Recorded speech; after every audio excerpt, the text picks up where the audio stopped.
कठिनाइयाँ, मुसीबत, परेशानी सब कुछ दूर हो जाती है जब आपके पास होती है विश्वास शक्ति, यानी कि फेथ पावर। कठिनाई को दूर करने की विश्वास शक्ति कहते हैं उसे। नमस्कार, बड़ों को प्रणाम, छोटों को प्यार। मेरा नाम है मनोज कुमार। साथियों, आज फिर हाजिर हूँ आपके समक्ष एक छोटी सी कहानी लेकर। यदि पसंद आए तो अपनी प्रतिक्रिया ज़रूर दें। साथियों, इस दुनिया में बहुत से लोग हैं जिन्होंने इस विश्वास की शक्ति यानी कि फेथ पावर से कठिनाइयों का सामना ही नहीं किया, बल्कि कामयाबी का वो आसमान भी छुआ जिससे दुनिया उन्हें सलाम करती है और उनका जीवन हमें मोटिवेट करता है। आइए हम जानते हैं उस व्यक्ति के बारे में जिसने अपनी विश्वास शक्ति से उन कठिनाइयों को हराया जो सुनने में शायद असंभव लगती है। हम बात कर रहे हैं आज ग्लेन कनिंघम की। ग्लेन कनिंघम नाम का एक बच्चा जो एक एथलीट बनना चाहता था। ग्लेन कनिंघम और उनके बड़े भाई फ्लॉयड जब स्कूल पढ़ते थे तब उन्हें एक जिम्मेदारी दी गई।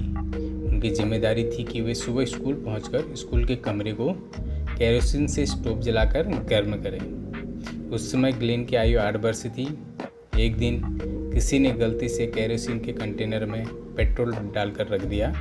स्टोव जलाते ही कमरे में धमाका हुआ और बहुत तेज़ी से आग बढ़ गई।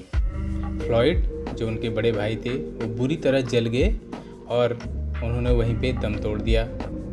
पर उस बच्चे की, ग्लेन कनिंघम की सांसें चल रही थी। हॉस्पिटल लाया गया। शायद ही किसी को लग रहा था कि वो बच्चा बच पाएगा और वो बच गए, लेकिन उनके दोनों पैर बुरी तरह से जल गए। डॉक्टर ने उनके माता पिता को बुलाया और कहा उनके यानी कि ग्लेन कनिंघम के कमर का निचला हिस्सा बेजान हो गया है, हमें उनके दोनों पैर काटने होंगे।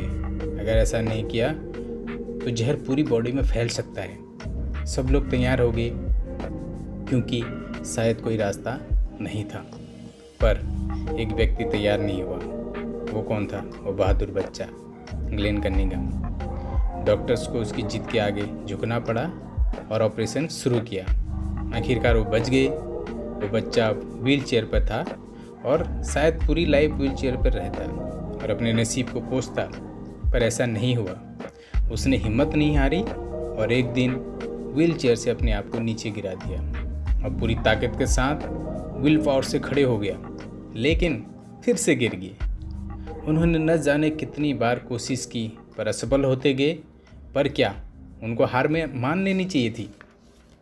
जो जीतना चाहता है वो कभी हार नहीं मानता, क्योंकि उसके अंदर फेथ पावर होती है।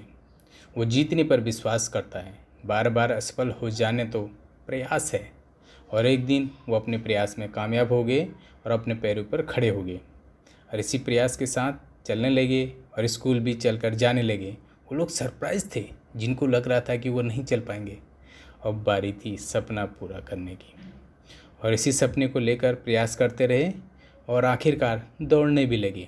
उन्होंने 13 साल की उम्र में अमेरिका में 1 किलोमीटर की रेस जीती और 1932 में लगभग 23 साल की उम्र में लॉस एंजिला ओलंपिक में हुई 1500 मीटर की रेस में 4th स्थान प्राप्त किया। 1936 में बर्लिन ओलंपिक में 1500 मीटर की रेस में सिल्वर जीता। इसके बाद उन्होंने 1500 मीटर दौड़ में 7 बार इंडोर का वर्ल्ड रिकॉर्ड बनाया। न्यूयॉर्क शहर के प्रसिद्ध मेडिसन स्क्वायर गार्डन में जिस युवा व्यक्ति के जीवित रहने की उम्मीद नहीं थी, जो निश्चित रूप से कभी किसी ने नहीं सोचा होगा, जिसके कभी भी चलने की उम्मीद नहीं थी, वह दृढ़ संकल्पित युवा व्यक्ति डॉक्टर ग्लेन कनिंघम दुनिया का सबसे तेज धावक बन गया। साथियों, हम छोटी छोटी प्रॉब्लम में अपने नसीब को कोसते हैं और हिम्मत हार जाते हैं। निराशा के बादल भी घिर जाते हैं। ग्लेन कनिंघम में ऐसा क्या था? जी हाँ, उनमें था विश्वास, फेथ पावर। स्वयं में सकारात्मक सोच और विश्वास की शक्ति का एक प्रतीक ग्लेन कनिंघम कई लोगों के लिए प्रेरणा बने हुए हैं, और उनकी कहानी एक शानदार गवाही है कि कैसे कोई भी वापस ज़िंदगी जी सकता है। जब सभी बाधाएं आपके खिलाफ हो फिर भी जीता जा सकता है। सिर्फ मौत ही बेहतर विकल्प नहीं होता। तो साथियों, अंत में इतना ही कहना चाहता हूँ कि डर मुझे भी लगा फासला देखकर, पर मैं बढ़ता गया रास्ता देखकर। ये उन लोगों के लिए जो जल्दी हार मान जाते हैं।